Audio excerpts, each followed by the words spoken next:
Hi everyone, my name is Sarah and I'm a 32-year-old graphic designer living in a bustling city. I've always had a passion for art and creativity, but lately, my life has felt anything but colorful. My husband Mark, a 34-year-old software engineer, has been consumed by work, and it seems like we've been drifting apart.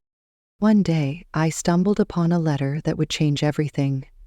It was a note from Mark, and as I read the words, "I'm done with you and I'm taking everything," my heart sank. I couldn't believe what I was reading. How did we get to this point? What would you do if you found a note like this from your partner? Join me as I share my story of heartbreak, reflection, and ultimately, hope. It was a typical Tuesday afternoon when I found the letter. I had just come home from a long day at work, my mind buzzing with ideas for my next project. As I walked into our apartment, I noticed a piece of paper lying on the kitchen table. At first, I thought it was just another bill or a grocery list, but as I picked it up, my heart raced. The moment I unfolded the letter, I felt a chill run down my spine. Mark's handwriting was unmistakable, but the words were like daggers piercing my heart. "I'm done with you, and I'm taking everything." I stood there, frozen, my mind racing. How could he say this? We had built a life together, filled with laughter, love, and dreams. I thought about our late-night talks, our weekend adventures, and the plans we had for the future. But lately, it felt like we were just two strangers living under the same roof. Tears streamed down my face as I tried to process the pain. I felt betrayed, confused, and utterly alone. How could he just walk away? I needed to understand what had gone wrong. I sank into the couch, clutching the letter tightly. Memories flooded my mind. Our first date at that little Italian restaurant, the way he smiled when he talked about his work, the warmth of his embrace after a long day. I felt a mix of anger and sadness. How could he throw it all away so easily? I thought back to the last few months. Mark had been working late, often coming home exhausted and barely able to hold a conversation. I had tried to reach out to ask him how he was feeling, but he always brushed me off, saying he was just busy. I felt like I was losing him, but I didn't know how to bring it up without sounding needy or desperate. That night, I lay awake, staring at the ceiling, my mind racing. What if he didn't care? What if he had already made up his mind? I felt a knot in my stomach, but I knew I had to try. In the midst of my heartbreak, I realized that I couldn't let anger dictate my actions. Instead of lashing out, I decided to write a response. I sat down at my desk, the weight of the letter still heavy in my heart, and began to pour my feelings onto the page. "Mark," I wrote, "I can't believe what I just read. I'm hurt and confused, but I want you to know that I still love you. Remember the time we went to the beach and built that sandcastle together? We laughed until we cried. I miss that laughter." As I continued writing, I reflected on our journey together. I reminded him of the late-night talks we had, the dreams we shared, and the love that had once filled our home. I wanted him to remember the good times, to see that our relationship was worth fighting for. "I know things have been tough lately," I wrote, "but I believe we can work through this. I don't want to lose you without trying. Please, let's talk." With each word, I felt a sense of calm wash over me. I was no longer just a victim of his words. I was taking control of my emotions and reaching out for understanding. I sealed the letter and placed it on his pillow, hoping he would read it before going to bed. That night, I lay awake, staring at the ceiling, my mind racing. What if he didn't care? What if he had already made up his mind? I felt a knot in my stomach, but I knew I had to try. The next morning, I woke up early, my heart pounding as I waited for Mark to come down for breakfast. I had made his favorite pancakes with fresh strawberries and whipped cream. I wanted to create a warm atmosphere, hoping it would soften the tension between us. When he finally came down, he looked tired, his eyes heavy with sleep. "Morning," he mumbled, avoiding eye contact as he sat down at the table. "Good morning," I replied, trying to keep my voice light. "I made pancakes." He glanced at the plate but didn't say anything. I felt a pang of disappointment, but pushed it aside. "Did you read my letter?" I asked, my heart racing. He hesitated, then nodded slowly. Yeah, I did. What did you think? I asked, holding my breath. I don't know, Sarah. I just feel so overwhelmed right now, he admitted, running a hand through his hair. As he spoke, I could see the conflict in his eyes. I didn't mean to hurt you. I thought leaving would be easier. I thought it would solve everything. Mark, running away isn't the answer, I said, my voice trembling. We've built a life together. We can't just throw it all away. He looked down at his plate, his fork pushing the pancakes around. I know, I just felt like I was drowning. Work has been so demanding, and I didn't know how to balance everything. I thought leaving would be easier. I felt a surge of empathy for him. I understand that work can be stressful, but you can't shut me out. I'm here for you. I want to help you, but I can't do it alone. He finally looked up, his eyes glistening with unshed tears. I'm sorry, Sarah. I've been so focused on my job that I didn't see how much I was hurting you. I thought I was providing for us, but I lost sight of what really matters. Mark, I don't need material things. I need you. I need us, I said, my voice breaking. We can work through this together, but we have to communicate. He nodded, wiping his eyes with the back of his hand. You're right. I've been so caught up in my own world that I forgot about ours.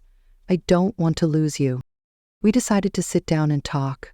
I suggested we go to our favorite cafe, a cozy little place where we used to spend hours talking about everything and nothing. As we settled into a corner booth, I could feel the tension in the air. Sarah, I'm sorry, Mark began, his voice barely above a whisper. I've been so focused on work that I didn't see how much I was hurting you. I thought I was providing for us, but I lost sight of what really matters. I nodded, my heart aching for him. I know you work hard, Mark, but we need to communicate. I felt like I was losing you, and I didn't know how to reach you. As we talked, the walls we had built around ourselves began to crumble. We shared our fears, our dreams, and the love that still lingered beneath the surface. It was a raw and emotional conversation filled with tears and laughter as we began to understand each other again. Do you remember our first anniversary? I asked, a smile breaking through my tears. We got lost on the way to that fancy restaurant, but we ended up having the best time at that little diner instead. Mark chuckled, the tension easing slightly. Yeah, and we promised each other that we'd always find a way to make things work, no matter what. Exactly, I said, feeling a spark of hope. We can get through this, but we have to be honest with each other. As we continued to talk, I could see the weight lifting off his shoulders. I've been so afraid to admit that I'm struggling, he confessed. I thought I had to be the strong one, the provider.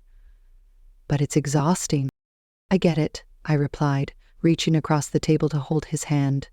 We're a team. You don't have to carry this burden alone. He squeezed my hand, and for the first time in a long while, I felt a sense of connection. I want to make this work, Sarah. I really do. By the end of our conversation, we both felt a sense of relief. We agreed that we needed to prioritize our relationship and make time for each other. It wouldn't be easy, but we were willing to put in the effort. I don't want to lose you, Sarah, Mark said, his voice filled with sincerity. Let's work on this together. As we left the cafe, I felt a renewed sense of hope. We had faced a crisis, but instead of tearing us apart, it had brought us closer together. I realized that love requires constant nurturing, and communication is key.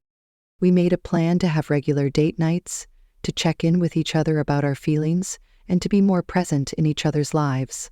It was a small step, but it felt monumental. Over the next few weeks, we put our plan into action. We started having weekly date nights where we would try new restaurants or revisit old favorites. We made it a point to turn off our phones and focus on each other, sharing our thoughts and feelings without distractions. One evening, as we sat on the couch watching a movie, I turned to Mark and said, I'm really proud of us. I feel like we're getting back to where we used to be. He smiled, wrapping his arm around me. Me too. I didn't realize how much I missed this, just being together, talking, laughing. We also began to share our dreams and aspirations more openly. I told him about my desire to start a new art project, and he shared his ambitions for a promotion at work. We encouraged each other, celebrating our successes and supporting each other through challenges. One night, as we were cooking dinner together, I noticed how much more relaxed he seemed.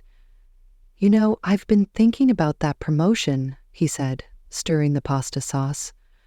"I really want to go for it, but I'm scared." "Were you scared?" I asked, leaning against the counter. "What if I fail? What if I put in all this effort and it doesn't pay off?" he replied, his brow furrowed. "Mark, you're one of the most talented people I know. You've worked so hard for this. Just remember, no matter what happens, I'm here for you," I reassured him. He smiled, and I could see the tension in his shoulders ease. "Thanks, Sarah, that means a lot." As the weeks went by, we continued to grow closer. However, one evening, I noticed Mark was unusually quiet. We were sitting on the couch, and I could sense something was bothering him. "Hey, what's on your mind?" I asked, turning to face him. He sighed, running a hand through his hair. "I've been thinking about the letter I wrote. I can't shake the feeling that I hurt you deeply, and I don't know how to make it right." "Mark, we've talked about it. I understand where you were coming from," I said gently, "but it's important to acknowledge that it affected me. I felt like I was losing you." "I know, and I'm sorry. I just wish I could take it back," he said, his voice filled with regret. "Let's focus on moving forward," I suggested. "We can't change the past, but we can build a better future together." He nodded, but I could see the guilt still lingered in his eyes. "I just want to make sure I don't hurt you again." "Communication is key," I reminded him. "If something is bothering you, please talk to me. I want to be your partner in everything, not just the good times." A few weeks later, Mark faced a significant challenge at work. He had been preparing for a big presentation that could lead to his promotion, and the pressure was mounting. I could see the stress etched on his face as he practiced his speech in front of me. "Sarah, what if they don't like my ideas? What if I freeze up?" he asked, pacing the living room. "Mark, you've put in so much effort. You know your stuff. Just be yourself," I encouraged him, trying to instill confidence. He took a deep breath, but I could see the doubt still lingered. "I just don't want to let you down. I want to make you proud." "You already make me proud every day," I said, stepping closer to him. "No matter what happens in that meeting, I'm here for you.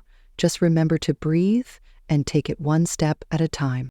The day of the presentation arrived, and I could feel the tension in the air. I made sure to send him a text wishing him luck, reminding him that I believed in him. Later that evening, he came home, his face a mix of relief and exhaustion. "I did it, Sarah. I actually did it," he exclaimed, a smile breaking through his fatigue. "I knew you could," I cheered, wrapping my arms around him. "How did it go?" "It went better than I expected.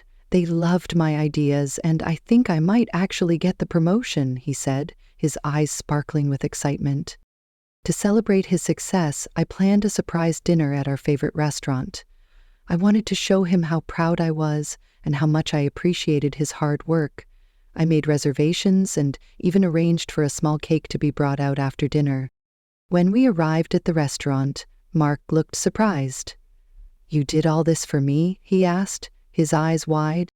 "Of course. You deserve to celebrate your hard work," I said, beaming at him. As we enjoyed our meal, we reminisced about our journey together. "Remember when we first came here?" I asked, laughing. "We were so nervous about ordering in front of each other." Mark chuckled. "Yeah, and I accidentally ordered escargot instead of the chicken. I was so embarrassed." We shared stories, laughter, and dreams for the future. It felt like we were reconnecting in a way we hadn't in a long time. After dinner, the waiter brought out the cake, and we both sang Happy Promotion to Mark. He looked genuinely touched, and I could see the happiness radiating from him. "Thank you, Sarah. This means so much to me," he said, his voice filled with emotion. "I couldn't have done it without your support." As we walked home hand in hand, I felt a sense of contentment wash over me. We had faced challenges, but we were learning to communicate and support each other better.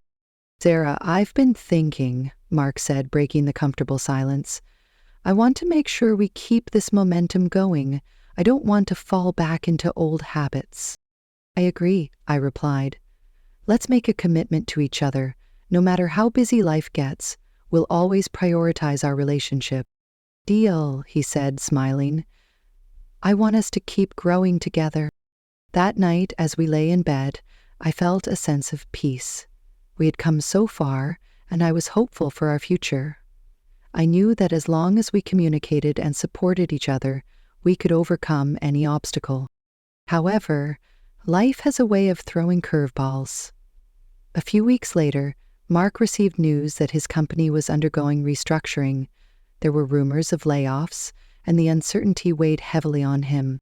Sarah, I'm worried, he admitted one evening, his voice barely above a whisper. What if I lose my job? What if everything we've worked for falls apart? I could see the fear in his eyes, and my heart ached for him. Mark, let's not jump to conclusions. You've worked hard and you're talented. If anything happens, we'll figure it out together. I know, but it's hard not to think about it, he said, running a hand through his hair. I don't want to let you down again.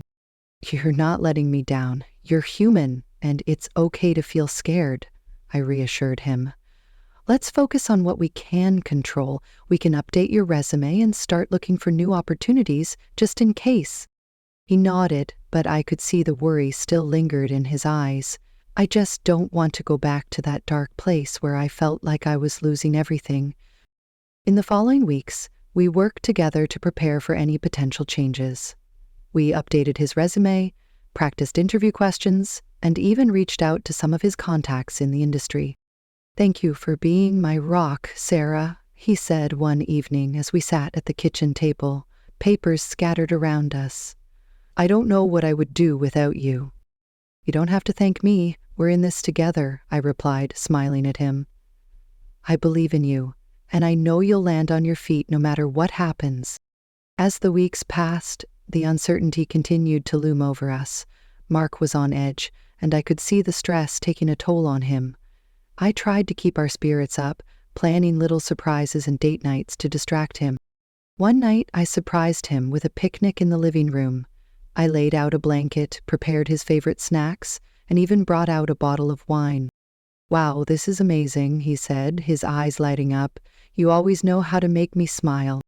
I just want to remind you that there's still joy in our lives, even amidst the uncertainty, I said, pouring him a glass of wine. As the restructuring progressed, Mark received an email inviting him to a meeting with upper management. The anxiety in our home was palpable. Sarah, what if they tell me I'm being laid off? He asked, pacing the living room. I can't handle that right now. Let's not think about the worst-case scenario, I said, trying to calm him. You've worked hard, and you deserve to be recognized for that. Just go in there and be yourself. He took a deep breath, nodding slowly. You're right. I need to focus on what I can control. The day of the meeting arrived, and I could see the tension in his shoulders as he prepared to leave. I'll be waiting for you to tell me everything, I said, giving him a reassuring hug. When he returned home later that day, his face was a mix of relief and uncertainty. They're restructuring, but I'm safe for now. They want me to take on a new role, but it's a big change, he said, his voice shaky. That's great news, I exclaimed, pulling him into a hug. You're still employed, and this could be a great opportunity for you. I know, but it's a lot to take in. I'm not sure if I'm ready for this, he admitted, his brow furrowed. Change is always scary, but it can also lead to growth, I encouraged him. Let's take it one step at a time. As Mark transitioned into his new role, I watched him grow more confident. He was taking on new challenges, and I could see the spark returning to his eyes. Sarah, I think this is exactly what I needed, he said one evening as we sat on the couch discussing his day. I feel like I'm finally being challenged again. I'm so proud of you, I said, beaming at him. You've worked hard for this, and you deserve every bit of success. We celebrated his achievements with small outings and special dinners. I made it a point to remind him of how far he had come and how much I believed in him. One night, as we were lying in bed, Mark turned to me and said, "I don't think I would have made it through all of this without you. You've been my anchor." "I'm just glad I could be there for you," I replied, feeling a warmth in my heart. "We're a team, and that's what partners do." As the months passed, we continued to grow together. Mark settled into his new role, and I found new inspiration in my work as well. We learned to communicate better, to support each other through challenges, and to celebrate our successes. One evening, as we sat on the balcony watching the sunset, I turned to Mark and said, "I feel like we've come so far. I'm so grateful for everything we've been through together." "Me too, Sarah. I've learned so much about myself and about us," he replied, taking my hand. "I want to keep building our future together." "Let's make a pact," I suggested. "No matter what happens, we'll always prioritize our relationship. We'll communicate openly and support each other through everything." "Deal," he said, smiling. "I want us to keep growing together, no matter what life throws at us." As we watched the sun dip below the horizon, I felt a sense of peace wash over me. We had faced challenges, but we had emerged stronger and more connected than ever. I knew that as long as we communicated and supported each other, we could overcome any obstacle. As I reflect on this experience, I'm reminded of the importance of communication in any relationship. It's easy to get caught up in the chaos of life and forget to connect with the ones we love. If you're facing challenges in your relationship, remember that it's never too late to reach out and talk. Love is worth fighting for, and sometimes all it takes is a heartfelt conversation to bring you back together. Thank you for joining me on this journey. If you've enjoyed this story, please share your thoughts in the comments below, and don't forget to subscribe for more stories like this.